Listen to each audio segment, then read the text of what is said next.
आइए मित्रों, हमारे YouTube चैनल स्वाध्याय में आपका हार्दिक स्वागत, अभिनंदन। आज हम आपके लिए लेकर आए हैं ब्रह्मचर्य इस शीर्षक पर प्रेरणादायक ज्ञानवर्धक ज्ञान चर्चा। अगर आपने हमारे चैनल को लाइक और सब्सक्राइब नहीं किया है तो आपसे निवेदन है, कृपया चैनल को लाइक और सब्सक्राइब अवश्य करें।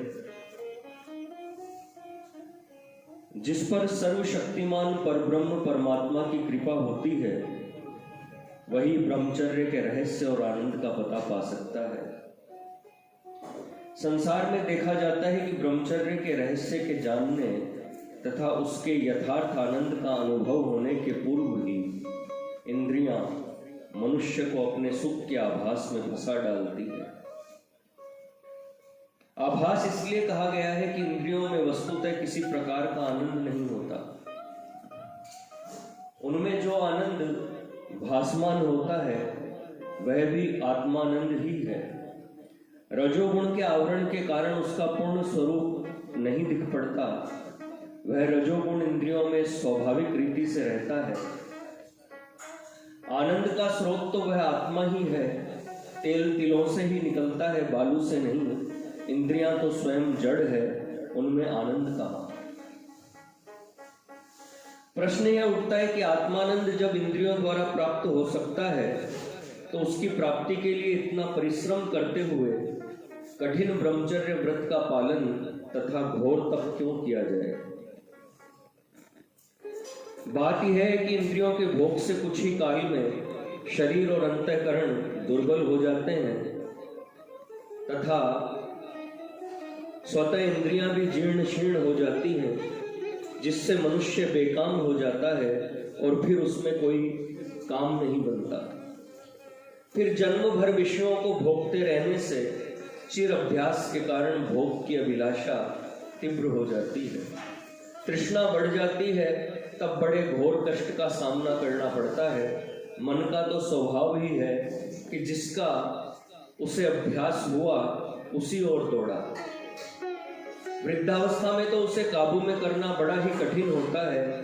उस समय वही मनुष्य उसे वश में रख सकता है जिसने पहले से रोकने का अभ्यास किया हो। परंतु आत्मानंद तो जो तन्मात्राओं से परे स्थित होने पर अनुभव में आता है, उसके हेतु प्रयत्न करने से शरीर और अंतःकरण में शक्ति का क्रमशः संचार होता है और चित्त शक्ति भी विकसित होती जाती है। आत्मबल की उत्तरोत्तर वृद्धि होती है और अंत में मनुष्य केवल्य धाम को पहुंचता है तथा दुख सागर से तर जाता है। विचार कर देखने से रस तन्मात्रा सब तन्मात्राओं में प्रबल जान पड़ती है, क्योंकि इसका संस्कार सब योनियों से दृढ़ होता चला आता है। भिन्न भिन्न योनियों में अन्य तन्मात्राओं की स्थिति एक सी नहीं रहती। इससे उनके संस्कार भी विशेष प्रबल नहीं हो पाते। अतएव रस तन्मात्रा से संबंध रखने वाली इंद्रिय को शास्त्र विधि से हठपूर्वक रोकना और परम पद की ओर अग्रसर होना चाहिए। जब आत्मदर्शन होगा और प्राण पूर्ण रूप से ब्रह्मरंध्र में प्रवेश करेगा तब इंद्रियां स्वमेव बलहीन हो जाएंगी। जब मन आत्मा में लीन होता है इंद्रियों के घोंसले खाली पड़े रह जाते हैं।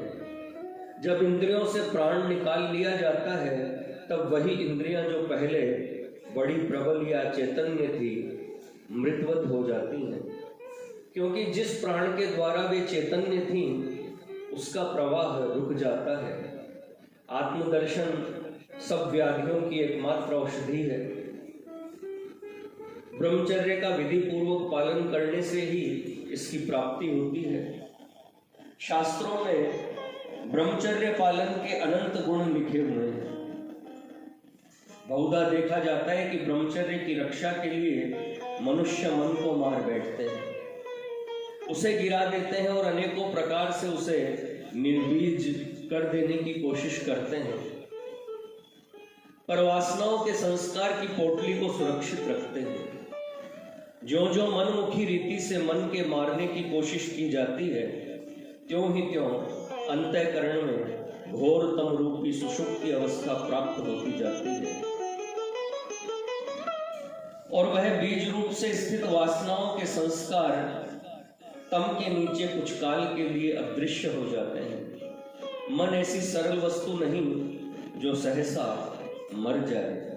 यह तो आत्मदर्शन होने पर ही पारा दिए हुए चूहे की भांति सदा के लिए ठंडा हो जाता है। जो मन को हट से मारते हैं वे केवल्य पद को सहज में नहीं पहुंच सकते, क्योंकि यह मन ही उस परम धाम की देहली तक पहुंचाने वाला वाहन है। यदि ये रास्ते में ही पड़ा रह गया तो आगे कैसे बढ़ा जा सकेगा। केवल्य धाम के मार्ग में चलने वाला एक यही घोड़ा है, अतः इसे सदैव जागृत और चैतन्य रखना चाहिए, क्योंकि वह कदाचित परम धाम की ओर सरपट दौड़ा तो फिर आत्मदर्शन में विलंब नहीं हो सकता। इसकी गति की ओर सदैव ध्यान रखना चाहिए, जिससे यह विपरीत दिशा की ओर न मुड़ने पावे। सन्मार्ग में बहुत से विघ्न आते हैं, परंतु सत्साहस से उत्पन्न हुई वृत्तियों को जब विघ्नों का सामना करना पड़ता है तब उनमें चौगुनी शक्ति का विकास स्वतः ही उत्पन्न हो उठता है। याद रखो, जिस मार्ग में विघ्न नहीं वह तो मृत्यु का मार्ग है। जो विघ्नों का सामना करने से डरते हैं वह कापुरुष है, मुर्दा दिल है। जिंदा दिल तो उन पर विजय प्राप्त करते हुए उत्तरोत्तर बढ़ते ही जाते हैं। ब्रह्मचर्य हमारा प्रथम धर्म है। बाधा विघ्नों को सहते रहकर आदि से अंत तक इसकी विधि पूर्वक रक्षा करना हमारा प्रथम कर्तव्य है। यही हमारी उन्नति का मूल है। ढीली नींव पर इमारत नहीं खड़ी की जा सकती, चाहे कोई किसी भी वर्ण या आश्रम का हो। यह व्रत सबके लिए समान रूप से लाभदायक है। जगत का कोई भी कार्य बिना आत्मबल के सफल नहीं होता और बिना ब्रह्मचर्य के यथार्थ आत्मबल भी प्राप्त नहीं होता। ब्रह्मचर्य के व्रती आत्मशक्ति को सूर्य चक्र में संचित कर रखते हैं, जो उनके बड़े बड़े संकटों में काम आती है तथा बड़े बड़े विघ्नों को दूर करती है।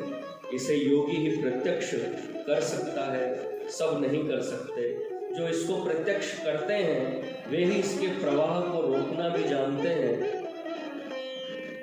यह शक्ति ओजस और तेज के नाम से भी प्रसिद्ध है। इसे प्रत्यक्ष कर लेने पर फिर किसी प्रकार का भ्रम नहीं रह जाता। भ्रम ही माया है।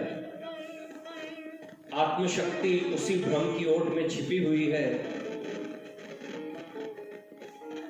मनुष्य को अनेकों प्रकार के भ्रम हो रहे हैं। भ्रम का पता बिना ज्ञान हुए नहीं लगता। जब तक ज्ञान नहीं हुआ है।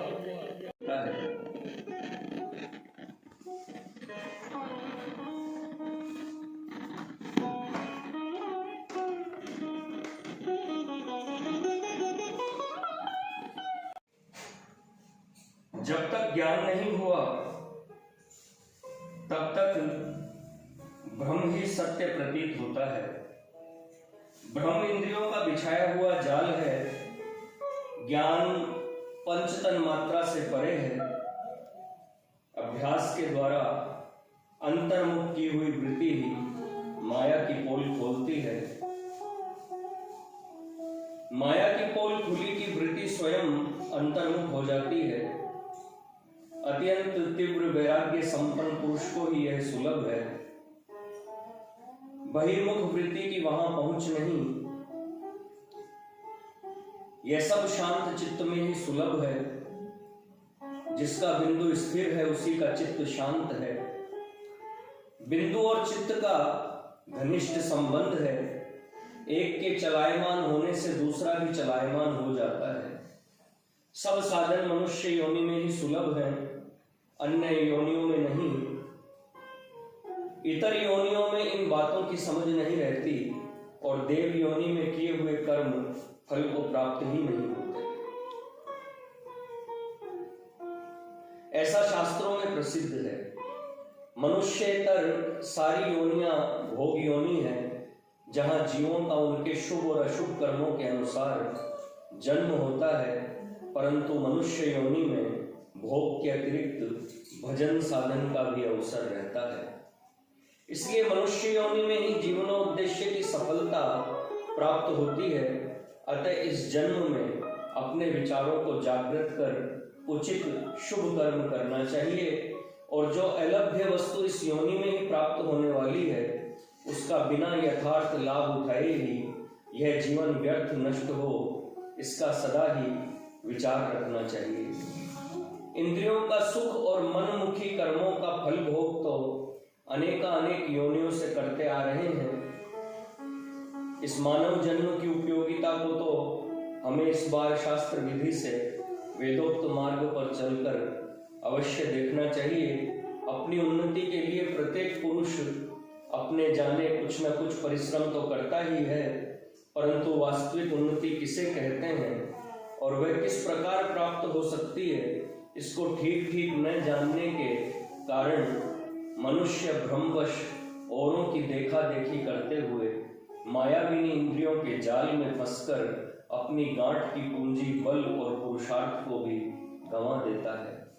बिना पूंजी के फिर न तो कोई व्यापार ही हो सकता है और न कोई मददगार ही होता है। इसलिए शास्त्रों में श्रद्धा कर उनका अध्ययन कर मनुष्य जन्म के उद्देश्य के हेतु उनके बतलाए हुए उपायों को कार्यान्वित कर आगे बढ़ो। सत्पथ में बढ़ाए हुए पैर को पीछे कभी न हटाओ, तभी मनुष्य जन्म को सफल कर सकोगे। लीक छूटने न पावे, खूब विचार पूर्वक दृढ़ता से जीवन पथ की ओर अग्रसर हो। याद रहे कि जरा भी पथ से हट जाने से महान हानि होती है और फिर उसकी पूर्ति में अत्यधिक काल अपेक्षित होता है। पहली भूलों से जो हानियां हुई हैं, उससे सबक सीखकर सदा चैतन्य बने रहने की चेष्टा करो। यह जगत सराय है, यहाँ थोड़े ही दिन रहना है, इसे घर न बनाओ। ब्रह्मचर्य से प्राप्त किए हुए बल का सच्चा उपयोग यही है कि उसे पूरा पूरा भगवत भजन में लगा दें और जन्म जन्मांतर के दोषों को धो करके निधूत पाप बन जाए। इस व्रत का पालन करने वाला कायिक और मानसिक रोगों के फंदे में कम पड़ता है। प्रारब्ध बड़ा प्रबल है, इसने बड़े बड़ों को बिना भोगाए नहीं छोड़ा, पर भोग भोग में अंतर होता है। वही दुख अधिक बलशाली व्यक्ति को उतना दुखद नहीं होता जितना बलहीन को होता है। एक पत्नी व्रत का पालन करने वाला गृहस्थ भी यदि शास्त्र विधि पूर्वक वर्तता है तो वह भी ब्रह्मचर्य के फल को प्राप्त कर सकता है। यह व्रत किसी भी हालत में रहते हुए प्रारंभ किया जा सकता है। यह सदा ही उपयोगी होता है। शुद्ध आहार, व्रत, उपवास आदि भी इसके सहायक होते हैं। मित्रों, यह भी ब्रह्मचर्य शीर्षक पर प्रेरणादायक ज्ञानवर्धक ज्ञान चर्चा।